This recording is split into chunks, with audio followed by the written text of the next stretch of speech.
Okay, great. Well, thank you all. Again, my name is Carlo. I work with GlobalCollect. We're a PSP that focuses on the travel industry. From what I understand, many of the people in this room are with travel agencies or OTAs, and I've sort of geared this presentation to that. If there are things about airlines that you're interested in discussing, by all means, ask. This can be a very interactive session, small group, there'll be lots of questions, whatever works for you guys. So the first part of the next 30 to 45 minutes that I'd like to talk about is some data that we have. We've worked with the researchers at Focusrite to craft a white paper which we can share with you for anyone who's interested. And we've also done a similar study with a company called Hudson Crossing. Then I'm going to just sort of talk about generally what we see as the payments landscape for hoteliers and OTAs and sort of try and skew it away from airlines for a bit. And then I personally have a list of conventional wisdoms in the payment industry that I think we too frequently accept as being factual when in fact I don't really think they are. And then a little bit about some of the alternate forms of payment and what some innovative companies are doing and what you might see in 2014. So as I mentioned, we did this study with Focusrite, and it's just some interesting data points to sort of position where we are in the travel sector. If you look at all of the respondents, more than half are using a single payment service provider, like GlobalCollect. A significant portion use more than one. Decreasingly, are we seeing travel companies do it all themselves? Hopefully that means that we and our competitors are doing very good jobs of making life simple for you. This is actually really important in understanding the difference in payment mechanisms around the world. On the left side, it's how people pay on websites. On the right side, it's the different payment method types that are being offered for offline channels. This entire document will be available after the conference through the Airline Information people. So if you don't want to take notes, you'll be able to access it. And I do apologize. I just gave a presentation on the other rooms, and I've started to lose my voice. So if you can't hear me, just let me know. I find this one to be a very interesting discussion of the agency versus merchant model and how geographically it is very different in North America from most of the rest of the world. Obviously, there are certain key players that drive that in some of the markets, but that's sort of the state of the landscape today. What we actually see in the hotel sector especially is that there is tremendous investment going on by the hotel brands toward prepayment.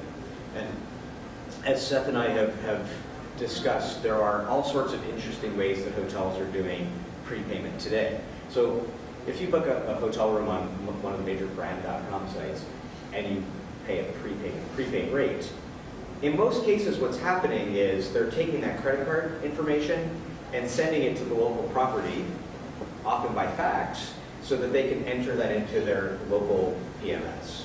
And it's, what we're seeing is a greater expectation on the brand level that hotels will be collecting funds centrally and then paying out to their properties, almost in sort of like an OTA. We'll talk a little bit more about that.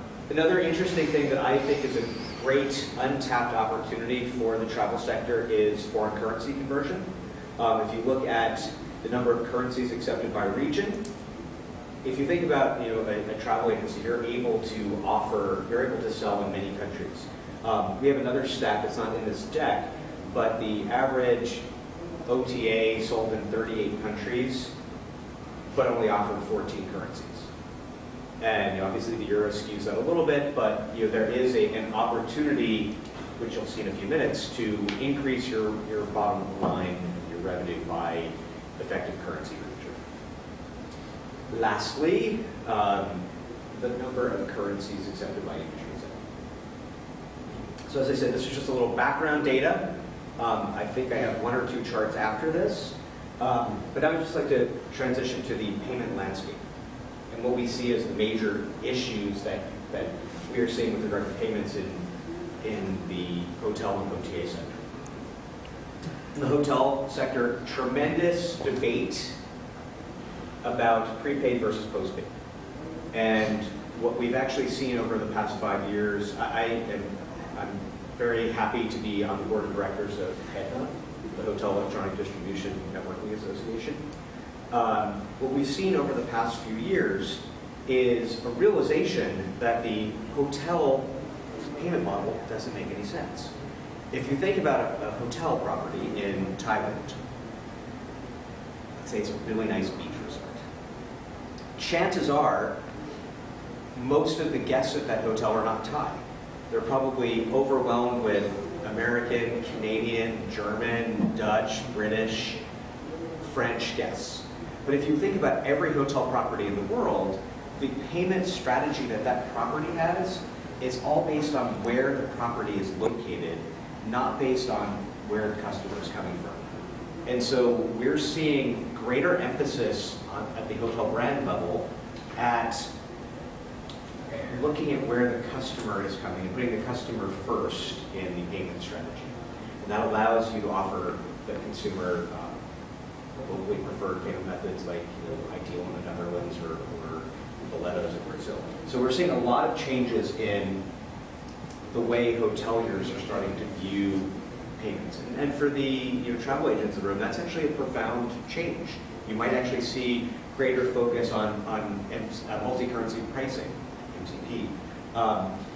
You also have potential competitive disadvantage with hotels because they're controlling the inventory.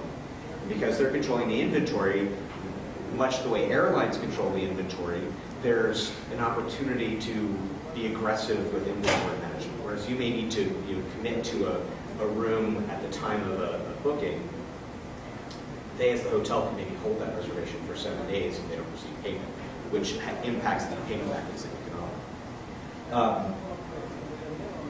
One of the very interesting anecdotal stories that we've seen with hotels and OTAs sort of competing, and not necessarily in good ways. Is anyone here familiar with the app Hotel Tonight? It's a great little app that when it's on your iPhone or whatever other phone type you use. I don't know if there's a BlackBerry one. But at 12:30 every day, they will publish the inventory available in a given city. So let's say I flew into Chicago today at 12, and I get in my taxi at 12:30. I may have a reservation already that is a 6 p.m. cancellation policy tonight. I could go to Hotel Tonight, see what inventory is available, see if it's a better rate than I have at my hotel that I have reserved. And if it is, I book Hotel Tonight, I cancel my existing reservation at whatever hotel. And what happens is Hotel Tonight is selling distressed inventory. I've canceled that to the point where I've now created super distressed inventory that's never going to be sold. So if you're a hotelier and you're looking at that app, well, one of the simple things you can do is change your cancellation policy to 12 p.m. day of arrival, which I expect that a number will do soon. But it's just something where we're seeing that different business models, which are driven largely by payment rules, are the ones that are allowing the industry to compete differently. I can go on in a lot more detail in this, but we can do that at Trick's Point if you like. The last 2 points are things that we're going to elaborate a bit more on in the next few minutes, but the importance of foreign exchange and the growth of big data in the travel sector. One of the really interesting things that I have learned over the past 6 months is those sites that do sort of a meta search and the web crawling for best deals, they have so much data, and yet so few of them are doing anything with it. And if I were a meta search CEO and I were not using the data at all, I mean, you're just wasting a huge resource. And I find that that I think in the next year or two, people will start to realize that there are going to be ways to increase sales a lot of times based on Any questions right now? Yes? Can you go over that last point a bit more Yes. on the metadata and So in speaking with, speaking with some of the folks at the MetaSearch companies, you're going to them, you're telling them what you want. They know which directions you're going with your selection. But they know where you click out to, and they know where what their preferences are based on the information they're providing. To my knowledge, and what they have told me, none of them are doing anything with that data other than directing you. So there's more to that. Okay. There's sort of there's a plot component to that, and then there's a business model around that. They're actually getting revenue from people that they the AdWords? So when you go to MetaSearch to being at the top, Yes. and so companies like ours, we bid to be at the top of that list. So there's some That is real manipulation, Yep. and there's some artificial manipulation. But there is also, there's so much data, that's a very important point. I mean, they are using it for ad sales, but there is so much more that they can be doing data after the transaction with understanding. You can take the predictive data to create predictive models as to what will work with people, and I'm not saying that with any of them because you have different predictions. Great. We can get them and refute everything that's been said thus far. So one of the things that I have discussed in the past, and this being my 7th ATPS, and I think I've presented at all of them, I try every time to say something new and not to repeat over and over. There are a couple of items that I think, given this audience and given, I think, the importance of these topics, I'm just going to spend a few minutes on. So a couple of years ago, we did a presentation called Mythbusters. We went through 10 things that were considered conventional wisdoms in the travel payment sector that we really didn't think were the case. And maybe sometimes they're true, but if you look at the preponderance of evidence, they're not necessarily accurate most of the time. So my top few, the term alternate payments, alternate forms of payment, alternate methods of payment. Brilliant branding by our friends at the card associations to create these other payment methods as not the real payment methods. I know you didn't create the term. We like to refer to the non-card-based payments as locally preferred payments, because in many markets, such as my company's home market of the Netherlands, credit cards, debit cards account for less than half the online transactions. The locally preferred methods are things like direct debits and IT. Second, I know we were talking about fraud earlier. With an OTA, fraud is a huge problem because the loss on one fraud is so much more than your highest possible benefit with the initial transaction. But one of the things that I've heard at this conference is a boasting that a fraud rate was down to 1 basis point. That's great. You can get down to 0 basis points, but that means you've turned off all of your sales. So we think it's very important to balance the lost sales component and the fraud component. Pretty basic, but you would be surprised the number of people who are so focused on fraud that you lose sight of them. And an example that I don't think most people in this room have heard.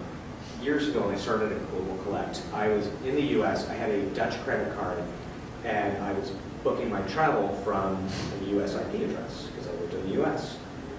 There's one of the large US OTAs that I had an account with for years would not approve my transaction because of their full fraud rule setup.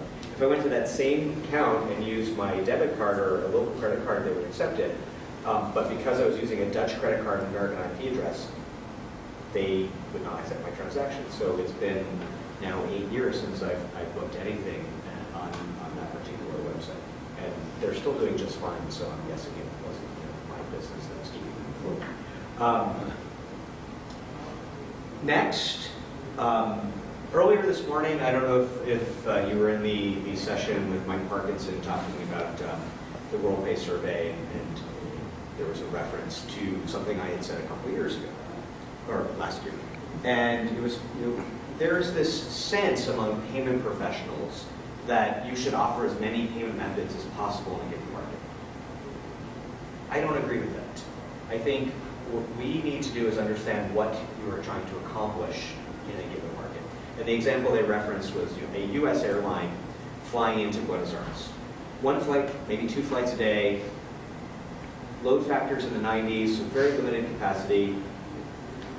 If your Argentine sales office is saying, well, in order to sell into Argentina, you need to offer this, this, and this, but you already have 90%, 95% load factor, and it's filled with 90% loyal North American customers, why would you spend the time and effort creating a sales strategy for Argentina, unless you're planning to expand capacity? But if you're not planning to expand capacity, you're probably going to sell to the Argentines at a lower yield just based on the market structures.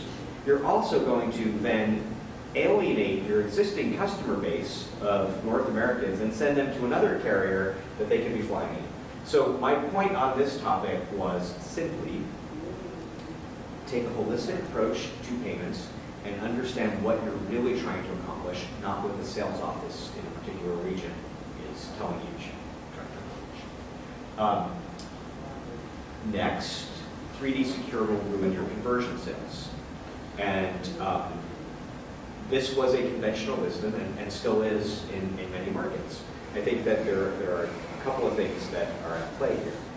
The first is, there's a great little blurb on the airline information site that talks about certain markets like India and others, like 8 others that they mentioned, you actually improve your conversion rate by offering 3D Secure. There are certain markets like the US and Brazil where you do hurt your conversion rate. So the first point is to really look at what markets you're talking about. And second, as Seth and I had talked about earlier today, Visa is in the process of launching a new creation of 3D Secure. And Seth, would you just spend maybe you're here, would you spend a minute just explaining what you guys are doing? I'm assuming you're referring to VCAS? Yes. So VCAS is basically dynamically authenticating electronic commerce transactions. So we know that 3D Secure technology is cumbersome for many merchants. The whole idea of VCAS is to dynamically score a transaction. So if the issuer's risk profile says that transaction looks very risk-free, there is no pop-up, there's no merchant interaction to get the benefit of the liability shift. So that is something that's actively being rolled out now. And the end result, the whole idea is to take friction out of commerce. And the end result is a far less number of transactions will require an authentication, which means ultimately 3D Secure will actually not ruin your sales. The last conventional wisdom is dynamic currency conversion is the solution for your global sales. One guy that I met at a previous conference came up to me and said, "You're the guy who doesn't like DCC," and no, I don't. And I'm going to explain why I think multi-currency pricing is much better. So just a quick comment about locally preferred payment methods. I think in North America especially, we view alternate forms of payment to be PayPal. So if you don't have a credit card in the rest of the world, how do you pay? So we view these to be some of the major payment methods that most people in this room probably don't operate. Things like real-time bank transfers in the European market, things like Safety Pay or Boletos in Brazil, which is a cash-based product, and then in China, India, and Russia, just a host of non-card-based payment options. Now, in each of these markets, I shouldn't say each, but in most of these markets, credit cards are still going to take, and I think the Focusrite study proves this out, are going to account for a great majority of your transactions, but not in every market. So what are the innovators doing? So I've come up with what I think are 4 best practices for consumer sales that we're seeing. The first is multi-currency pricing mixed with optimal routing. So is everyone here familiar with DCC, dynamic currency conversion? So basically, DCC is you price everything you price in whatever currency you want. Let's say USD is right here. So at the time of checkout, a consumer can opt to pay in their local currency. That sounds great, except the sales and marketing people will know that if you're going to do that, go through that effort, it's best to show people their rate early in the process so they don't have to do any mental calculations. With DCC, you'll find that most of the providers take a pretty significant share of the foreign exchange markup. Your consumer, there are restrictions about what you can say and how you can say and how you can present things with DCC. And many times, your consumers are still going to receive cross-border fees associated with the transactions. So what we really strongly prefer is what's called multi-currency pricing.